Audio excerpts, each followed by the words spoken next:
마태복음 5장 38절에서 45절 찾은 줄 알고 제가 읽겠습니다. 또 눈은 눈으로 이는 이로 갚으라 하였다는 것을 너희가 들었으나 나는 너희에게 이르노니 악한 자를 대적하지 말라. 누구든지 내 오른뺨을 치거든 왼편도 돌려대며 또 너를 고발하여 속옷을 가지고자 하는 자에게 겉옷까지도 가지긴 하며 또 누구든지 너로 억지로 우리를 가게 하거든 그 사람과 심리를 동행하고 내게 구하는 자에게 주며 내게 꾸고자 하는 자에게 거절하지 말라.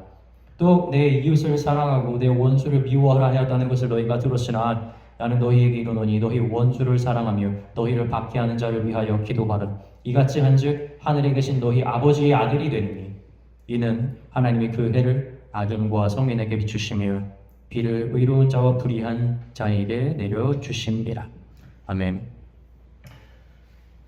저희 첫째 아들이 올해 중학교 1학년이 되었는데 아들의 목표가 있습니다. 뭐냐면 첫 번째로 보는 시험에서 전교 1등을 하는 겁니다. 공부를 잘하냐? 그렇지도 않습니다. 근데 네가 한 번이라도 전교 1등을 하게 되면 내가 고양이나 강아지를 집에서 키울 수 있게 해주겠다라고 조건을 달았어요. 키우고 싶지 않아서 그런 거예요. 못할 겁니다. 그래서 본인이 1등을 하겠다고요. 어제 그래서 같이 산책을 하면서 얘기를 하는데 이런 얘기를 하더라고요. 누가 나보다 공부를 잘하는 것 같다는 생각이 드는 거예요. 그게 걱정되는 거예요. 근데 그 말을 듣고 문득 이런 생각이 들었어요. 내가 괜한 말을 했나 싶은 생각이 드는 거예요. 뭔가 중심이 어긋난 것 같다는 생각이 드는 거죠. 공부를 통해서 지식이 많으면 사회에 쓸모가 많습니다. 아는 게 많으면 당연히 찾는 곳이 많을 수밖에 없어요. 뭔가 많이 배우잖아요? 그러면 인생은 정말 여러 가지로 풍요로워집니다. 어떤 걸 하나를 보더라도 그냥 지나치지 않고 해석할 수 있는 힘이 생기니까. 그래서 공부 정말 중요한 겁니다. 그런데 아까 기도한 것처럼요, 오늘날 사회는요, 성공이 가져다주는 결과물에 너무 집중한 나머지 그 과정에서 생기는 그 귀한 모든 것들, 사회에 주는 기여에 대한 것들은 잘 다루지를 않아요. 근데 우리 아이들이 그걸 그대로 닮아가는 겁니다.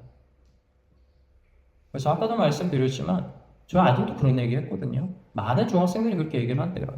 되고 싶은 게 뭐냐라고 하면 돈만 백수라고 적어내는 거예요. 돈이 많다라는 건 말 그대로 성공을 이야기하는 겁니다. 근데 여러분 중요한 건 뭐냐면 백수가 꿈이 될 수 있다는 거예요. 백수가 뭡니까? 아무 일도 하지 않는 겁니다. 다시 말하면 내가 뭔가를 해서 사회에 기여할 수 있는 거는 다 필요 없고 돈만 많으면 된다는 생각을 하는 거죠. 그런데 여러분 이것이 정말 그리스도인들의 삶, 그리스도인의 삶과 얼마나 다른지 꼭 알고 봐야 됩니다. 우리는 무의식적으로 사회적 성공을 바라보게 되어 있어요. 여러분 이거는 어쩔 수가 없습니다. 같은 값이면 여러분 돈 더 많이 버는 일 하게 됩니다. 그 같은 값이면 더 좋아 보이는 직업을 선택하고요. 또 같은 값이면요 더 아름답고 더 멋진 선택을 하게 돼요. 더 그렇게 되고 싶어 하는 겁니다. 중요한 건 이거예요. 지금 제가 말씀드렸던 이런 것들은 더라고 얘기했잖아요. 기준점이 존재하지 않아요. 만약에 내 주변에 있는 사람들이 나보다 덜 가졌어요. 나보다 직업이 덜 좋아. 나보다 외모적으로 뭐 뛰어난 게 없어. 그러면 나는 더 가진 사람 되는 거예요. 그런데 내 주변에 있는 사람들이 온통 나보다 더 많이 가지고 있네. 그러면 여러분 우리는 어때요? 더 적은 걸 가지게 되는 겁니다. 그럼 여러분 기준이 어디 있는 겁니까? 내 주변에 누가 있는지에 따라서 내가 행복한지 안 행복한지, 내가 가졌는지 안 가졌는지를 보게 되는 겁니다. 근데 이거 정말 무서운 얘기예요. 우리 아이가 공부를 해서 1등을 하는 걸 목표라고 해봅시다. 여러분 이 아이가 뭘 해야 될까요? 공부 많이 해야 되겠죠. 이게 되게 중요한 거죠. 근데 여러분 공부를 많이 하는 걸로 아이의 등수가 결정되는 게 아니에요. 정확하게 등수는 뭘 얘기하냐면 너가 옆에 애 비교해서 얼마야 라는 걸 얘기해 주는 겁니다. 그러면 1등을 하는 아이의 마음, 다시 말하면 1등을 꼭 하고 싶은 아이의 마음에는 반드시 찾아오는 게 있죠. 무엇입니까? 내가 공부를 열심히 해야 되는 것과 동시에 뭘 해야 되는 거예요? 내 주변에 있는 아이들이 시험에서 망하길 바라야 됩니다. 자기 노력 가지고는 절대 1등이 되지 않아요. 만약 1등 한다고 칩시다. 이 아이가 그러면 졸업하고 고등학교에 가서 1등 할까요? 주변에 누가 있는지 다르잖아요. 전혀 그렇지 않죠. 여러분 인간이 여러분 속이지 마세요. 솔직히 얘기할게요. 만약에 여러분들이 성공을 바라는 마음이 티끌만큼이라도 있으면 여러분은 마음속으로 뭘 기대하는 줄 아십니까? 여러분들이 이웃이 망하길 바랍니다. 예전에 그 박찬욱 감독이 만든 어쩔 수가 없다라는 영화를 봤는데 이 심리를 정말 직설적으로 너무 잘 그린 영화예요. 주인공이 직업을 잃었어요. 스펙을 더 높일 수는 없어요. 자기가 자기 능력을 더 어떻게 높일 수는 없어요. 그래서 그 지역에서 자기랑 비슷한 스펙을 가지고 자기보다 더 좋은 스펙을 가지고 있는 사람들의 프로필을 다 가지고 옵니다. 그걸 어떻게 합니까? 이 사람들을 하나씩 없애요. 되게 무섭죠. 그런데 이게 오늘날 사회예요. 성공을 향해 가지고자 하는 사람의 마음을 있는 직설적으로 보여주는 거죠. 누가 망해야 됩니까? 내 주변이 망해야죠. 그래야 내가 살이 되니까. 행동심리학에서 되게 유명한 하나의 실험이 있었어요. 뭐냐면 사람들에게 A나 B를 선택하는 겁니다. 어떤 삶을 살 것인가. A의 삶은 어떠냐면 연봉이 5천만 원입니다. 그런데 그 주변에 있는 사람들의 연봉이 3천만 원이에요. 자기가 더 많이 버는 겁니다. 근데 B는 어떠냐면 연봉이 8천입니다. A보다 훨씬 많이 버는 거예요. 그런데 주변 사람들이 1억을 버는 거예요. 객관적으로 보면 어떤 삶이 훨씬 더 나은 삶입니까? B가 3천을 더 벌잖아요, 연봉을. 그죠? 엄청나게 큰 숫자인데 근데 이 실험에 참가한 대부분의 사람들은 누굴 골랐을까요? A를 고릅니다. 뭘 골라요? 내 주변 사람들이 나보다 못하는 삶을 사는 그 선택지. 이러한 심리에 따르면 내가 행복해지는 방법은 본질적으로 내가 많은 것을 갖는다는 게 아니에요. 여러분의 만약에 세상적으로 산다면 여러분은 가진 걸로 행복을 찾진 않습니다. 정확하게 얘기하자면 무엇으로 행복을 찾아요? 주변에 나보다 사람들이 없는 걸 보고 행복해하는 거예요. 많이 가진다는 건 속이는 거예요. 많이 갖는다는 건 무슨 말이냐면 수치를 정하는 게 아니라 내 주변 사람보다 더 많이 가는 거죠. 여러분 죄송하지만 혹시 여러분 마음 가운데 이런 마음이 티끌만큼이라도 들어있으면 여러분 죄송하지만 여러분은 하나님의 자녀가 될 수가 없어요. 정말 무서운 이야기인데요. 실제로 그렇습니다. 여러분이 행복을 얻는 그곳에는 여러분의 마음이 있게 마련이거든요. 그래서 마태복음 6장 21절은 이렇게 말하죠. 내 보물이 있는 그곳에는 내 마음도 있느니. 얼마 전에 저희 아내가 어떤 영상을 보고 이 목사님 설교 너무 좋다고 저한테 잠깐 보여준 거예요. 짧은 클립으로 되어 있어서 참 여러 개 들어봤는데 그 목사님이 한 이야기 중에서 너무 인상적인 부분이 하나 있더라고요. 그리스도인과 세상 사람들의 차이가 무엇이냐라고 하는데 목줄을 얘기를 하는 거예요. 목줄이 뭡니까? 내 삶을 좌지우지하면서 통제하는 힘을 얘기를 하는 거예요. 이 세상 사람들은요, 마귀가 목줄을 걸고 있는데 이 목줄이 뭐냐면 돈과 명예인 겁니다. 그래서 이 마귀가 이걸 가지고 끌고 가면 사람들이 끌려가는 거예요. 근데 그리스도인들은 이 목줄이 걔네한테 있지가 않아요.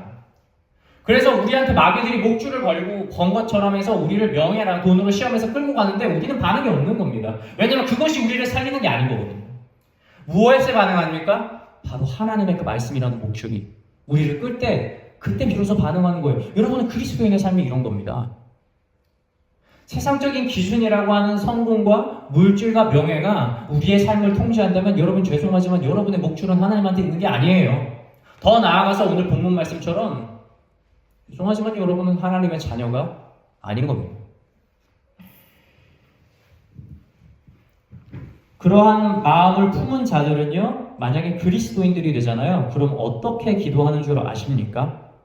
주변에 있는 사람들이 지혜로워지길 기도는 하는데 나만큼 지혜로워지진 않길 원해요. 주변에 있는 사람들이 부유해지기는 기도해주면서 나만큼은 부유해지지 않기를 기도합니다. 주변에 있는 사람들이 심지어 구원받기는 원하면서 나만큼 영성이 자라기는 원하진 않는 거예요. 내 주변에 이웃이 있어요. 그분도 자녀가 있어. 그 자녀를 위해서 내가 기도하고 있지만 이 자녀가 내 자녀보다 성공하면 안 되는 거예요. 목줄이 뭐 있습니까? 세상에 있는 거예요. 더 무서운 건 뭔지 아십니까? 이 목줄 끌려다니는 걸 자녀들이 다 보는 겁니다. 그래서 그리스도인들의 집안에서 자란 아이들이요, 세상에서 향기가 없어요. 빛이 없어요. 여전히 세상에 나가서 마음속으로 무엇을 꿈꿉니까? 돈 많은 백수 꿈꾸는 거 아니겠어요? 함께 같은 자리에 모여서 예배는 드리면서 가난한 자와 부자를 나누고 바울파와 아볼로파와 예수파를 나누어 경쟁하고 자신들이 받은 신령한 은사로 계급을 나누었던 고린도 교회가 이런 자들로 모였던 교회인 거예요. 사랑 하나도 없으면서 그 말씀이라는 껍데기만 가지고 무엇을 합니까? 교회를 무너뜨리고 예수님의 이름을 욕되게 하지 않습니까? 우리도 이와 같은 모습이 되지 않도록 주의해야 합니다. 우리의 자녀에게 보여준 우리의 삶이 혹시 세상적 가치에 매몰되어 있지 않은지 돌아보십시오. 우리 자녀들이 세상에서 참된 복을 발견하도록 인도해줄 책임을 우리는 먼저 된 그리스도인으로서 그리고 또한 그들의 부모된 자로서 우리가 먼저 가지고 있다는 사실을 우리는 잊지 말아야 합니다. 만약 오늘날 우리 자녀들이 저에게 어떤 삶을 살아야 하는가라고 질문을 한다면 저는 오늘 이 본문 말씀을 읽어주고 싶습니다. 오늘 본문 다시 한번 읽겠습니다. 아버지, 저는 어떤 삶을 살아야겠습니까? 또 눈은 눈으로 이는 이로 갚으라 하였다는 것을 너희가 들었으나 나는 너희에게 이르노니 악한 자를 대적하지 말라. 누구든지 내 오른뺨을 치거든 왼편도 돌려대며 또 너를 고발하여 속옷을 가지고자 하는 자에게 겉옷까지 가지게 하며 또 누구든지 너를 억지로 우리를 가게 하거든 그 사람과 심리를 동행하고 내게 구하는 자에게 주며 내게 꾸고자 하는 자에게 거절하지 말라. 또 내 이웃을 사랑하고 내 원수를 미워하라 하는 것을 너희가 들었으나 나는 너희에게 이르노니 너희 원수를 사랑하며 너희를 박해하는 자를 위하여 기도하라. 여러분, 이야기해 주는 거 쉽지 않을 수 있어요. 저 가끔 그런 생각 들거든요. 아니, 내가 그리스도인으로 살고 내가 하나님과 여러 가지 고난을 겪고 하나님께서 나에게 주신 복을 경험을 할 때에 하나님이 나에게 정말 이 말씀으로 주시는 복이 너무나 커서 세상 것과 바꿀 수 없다라는 고백을 저는 정말 합니다. 그럼에도 불구하고 내 자녀한테는 그게 잘 안 나올 때가 있어요. 내 자녀가 원수를 만나서 고통받는 걸 부모로서 보기 힘드니까, 내 자녀가 인생이 풀리지 않아서 힘들어하는 걸 부모로서 보기 힘드니까. 그런데도 불구하고 여러분, 우리는 결국 우리 입에서 이 말이 나와야 됩니다. 여러분, 오늘 이 본문 말씀처럼 우리의 자녀에게 이러한 믿음의 유산, 여러분 이것을 우선적으로 가르쳐야 하는 것 아니겠습니까? 우리의 삶에 원수가 있는 것은 하나님께서 우리의 삶을 무너뜨리기 위한 게 아닙니다. 반대로 하나님께서 우리에게 원수를 보내주시는 것은 오늘 본문 말씀처럼 우리가 하나님의 자녀로서 이 세상에 드러나게 하기 위함입니다. 우리는 이렇게 생각할 거예요. 아니, 아버지가 나에게 줘도 좋은 걸로 주면서 세상에 나를 드러낼 수도 있을 텐데 왜 자꾸 고난을 주고 힘들게 하십니까? 라는 이야기를 할 수 있어요. 여러분, 그런데 너무 당연한 원리입니다. 제가 여기서 한번 가정을 해볼게요. 여기 모인 사람들한테 제가 수학 문제를 준다고 해봅시다. 근데 제가 여기서 초등학교 1학년 문제를 줘요. 이 안에 덧셈 뺄셈 문제밖에 없어요. 여기서 틀릴 사람이 있겠습니까? 다 맞겠죠. 이것은 마치 일반 사람들이 이방 사람이든 서기관이든 바리새인들이든 누구든 자기가 사랑할 만한 사람을 사랑하는 거예요. 이 사랑이 누가 실패하겠습니까? 다 성공하지. 근데 제가 여기에서 어떤 문제를 줍니다. 이게 고등학교 수준의 기하학 문제예요. 이거 누가 풀겠습니까? 거의 못 풀 겁니다. 그런데 그 중에 푸는 사람이 한두 사람 나오겠죠? 그러면 이 사람들은요, 이 무대가 뭐가 됩니까? 자신들이 그 수학에 대한 능력이 얼마나 큰지 드러내는 장면이 되지 않겠습니까? 그 무대가 되는 거예요. 마찬가지로 이 원수가 이 땅에 와서 우리를 찾아와야 그게 우리 무대가 되는 겁니다. 뭘 보여주는 무대? 세상 사람들은 감히 사랑할 수 없으나 하나님의 그 큰 사랑을 받은 우리가 어떻게 세상을 살아가는지를 드러낼 수 있는 그 사랑의 가치를 보여주는 것 아니겠습니까? 여러분, 그러니 자녀에게 뭘 위해서 기도하는 게 맞습니까? 우리 자녀가 1등을 해서 성공을 해서 남들을 짓밟는 삶이 정말 좋습니까? 아니죠. 무엇입니까? 우리 자녀가 나중에 원수를 만나서 우리 자녀가 진정한 사랑을 보여서 하나님의 자녀인 것을 세상에 드러내는 것, 이걸 위해 기도하는 게 참된 부모 아니겠습니까?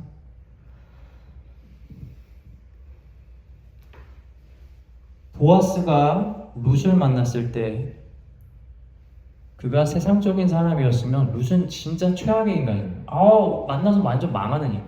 아니, 내가 유지로 살고 있잖아요. 부자로 수많은 하인들을 데리고 살아가는데 어느 날 한 여자가 온 거예요. 거지 행색인 겁니다.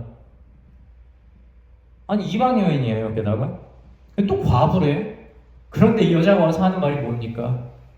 당신이 나의 대를 이어줄 수 있는 핏줄이라는 얘기를 거죠.